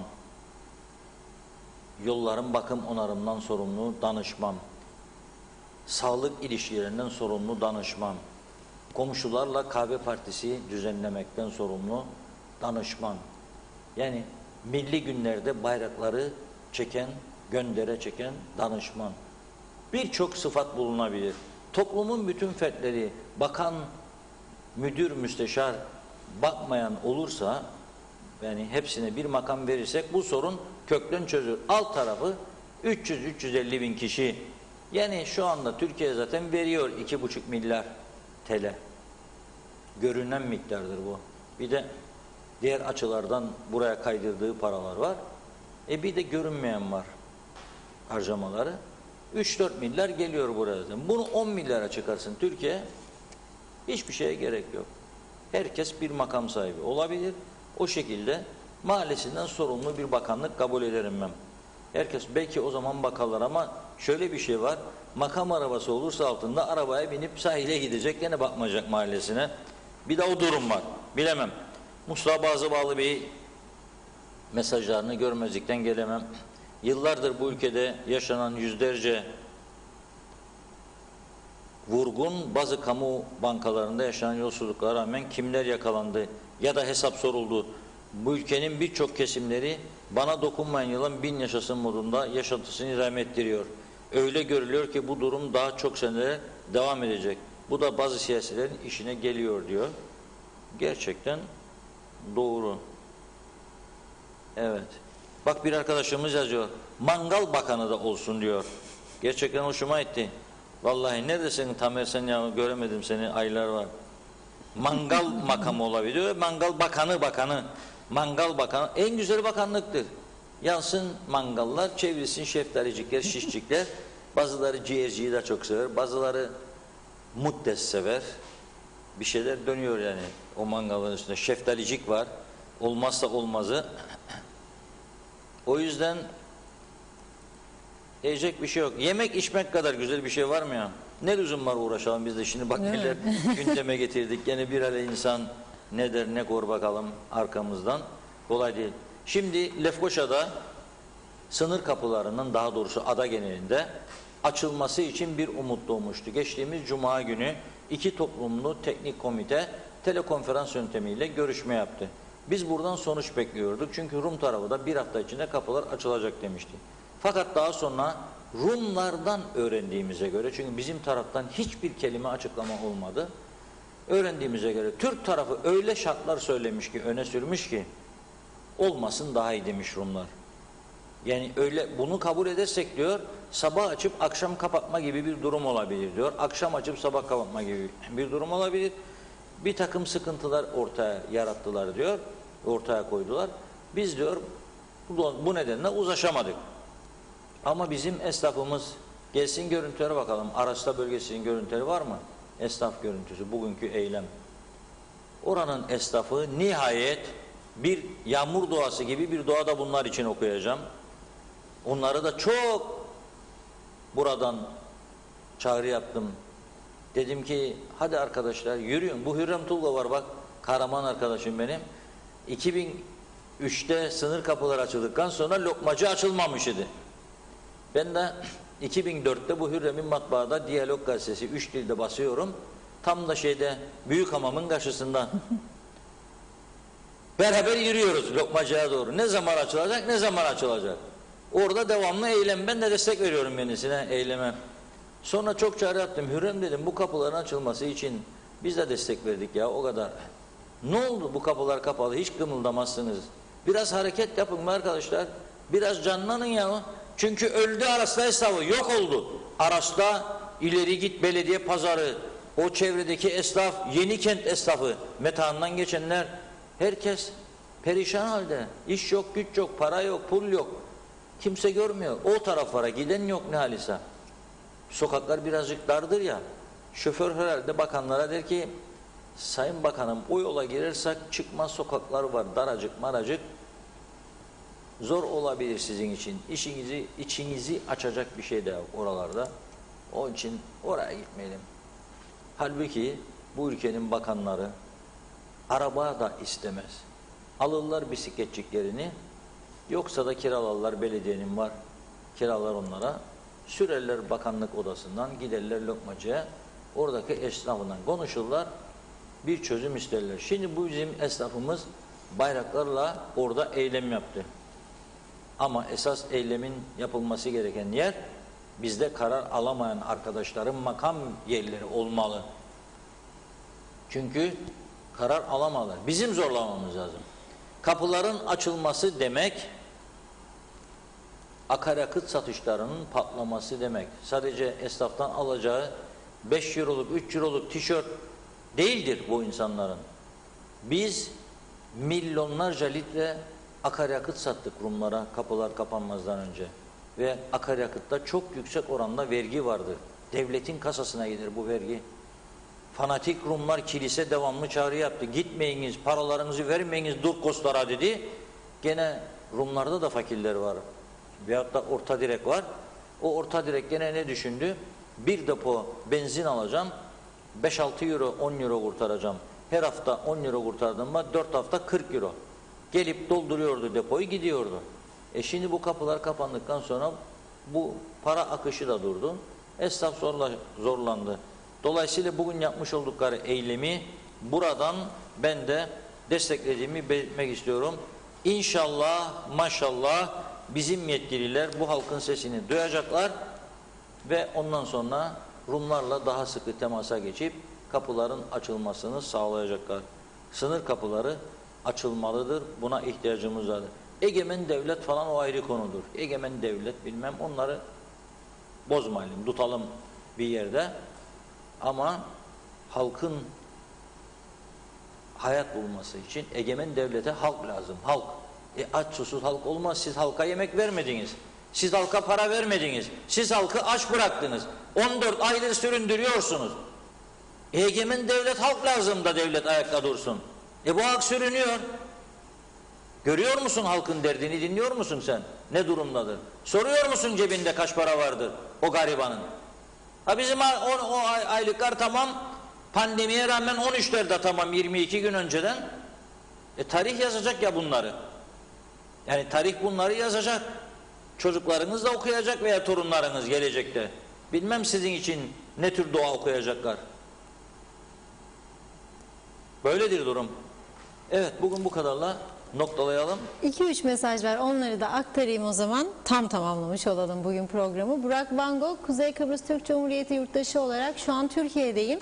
Sokakta insanların toplandığı her yerde özellikle kan donduran Kutlu Adalı cinayeti konuşuluyor. Lakin Kıbrıs'taki iktidar partileri dış basın kaynaklarından, dış baskılardan dolayı açıklama yapmaktan bile çekindiklerini mecliste bir kez daha gördük. Üzüntümüzü belirtmek istedim demiş. Mehmet Akın, meclisteki siyasetçilerden daha iyi siyaset yapıyorsunuz Reşat Bey diyor. Haldun Franki İstanbul'dan sevgilerle demiş. Mehmet İnancı, pencereyi çok açma Reşat Bey, sinek de gelir de biraz daha fareler de girer pencereden diyor. Hasan Nihat Erduran, George Orwell ile akrabalık var mı Reşat Bey? Tarz aynı vallahi süperdi demiş. Necdet Mavi Gözlü bizden önce söyledi. Yarın yine buluşmak üzere umuduyla hayırlı akşamlar diliyor. İbrahim Yalçın da işimiz tiyatro, kiliselerin avlusunu mandıra ve otobüs parkı yaptılar, yok tamir yapacaklar hikaye demiş. Nilüfer Canova, bu memlekette memur olmak varmış, esnafı batırmaya and içtiler resmen diyor. Mehmet İnancı, Reşat Bey, Londralı bazı vatandaşlar soruyor, Larnaka'dan gelecek olan vatandaşlar güneyden kuzeye geçişleri merak ediyorlar demiş. Biz de merak ediyoruz. Hasan Nihat Erduran, Arasta Belediye minibüs koysalar canlanır. Park geri bile yetersiz. Rum kapadı kapıları ve isterse açar. Rum'a bağımlı ekonomi kabul edilemez. Direkt uçuş hakkımızı kullanmak için çabalamak öncelik olmalıdır demiş. Son olarak da Nazime Nalbant diyor ki Reşat Bey, ağzına yüreğine sağlık. Tebrikler demiş. Bizler de sizlere çok teşekkür ediyoruz değerli yorumlarınız için. Evet Reşat Bey, son olarak eklemek istediğiniz var mı? Mehmet Bey'in gönderdiği bir fotoğraf var. Yine ekranlarda diyor, biz sizi izliyoruz diyor. Hiç ayrılmaz. En sadık izleyicilerimizden, takipçilerimizden. Bütün vatandaşlarımız öyle. Çok teşekkür ediyoruz gerçekten. Ada genelinde olsun, Türkiye'de, İngiltere'de, birçok ülkede izleniyoruz. Bizi izleyen herkese çok teşekkür ediyoruz. Çünkü biz burada görevimizi yapmaya çalışıyoruz. Tam tarafsız ve bağımsız bir gözle aktarmaya çalışıyoruz gerçekleri, olayları. Hiçbir kimseyle kişisel alıp veremeyeceğimiz yok. Tam tarafsız, tam bağımsız bir yayıncılık ilkesiyle buradayız. Aynı görüşte başlamıştık. Aynı görüşte devam ediyoruz. Ve bundan sonra da devam edeceğiz bu şekilde. Bizi destekleyen, bizi izleyen herkese sonsuz teşekkürler. Yarın yine birlikte olmak umuduyla diyelim. Ben de hem izleyiciler hem kendi adıma teşekkür ediyorum değerli yorumlarınız için. Evet sevgili izleyenler, gündem özeli burada noktalıyoruz. Yarın yine aynı saatte görüşmek üzere diyelim. Sağlıkla kalın. İyi akşamlar.